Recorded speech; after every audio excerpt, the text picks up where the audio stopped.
Welcome to the Slop Temple. We pray this video helps. You begin by confirming the state of the FN key. Press FN plus ESC once and test the function keys.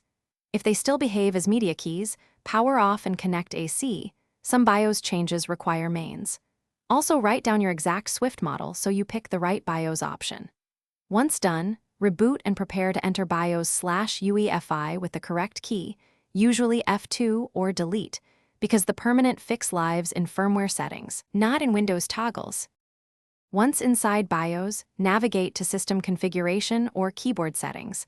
Some Acer firmware calls it Action Keys mode, others call it Function Key Behavior. Switch it to the mode you want, enable Action Keys to use special keys without FN, or disable it to use F1, F12 by default. Save and exit with F10, the system will reboot.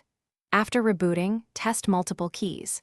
This is the only reliable, persistent fix because it changes hardware. Finish by updating software. Install Acer Quick Access and the latest keyboard driver from Acer support, then check Windows keyboard settings. If the BIOS change did not persist, reset BIOS to defaults and reapply the function key option. Sometimes firmware needs a reset to accept the change.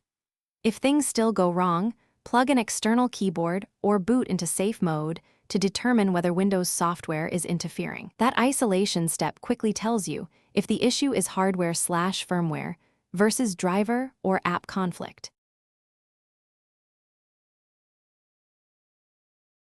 Thanks for watching. Consider subscribing if we helped you.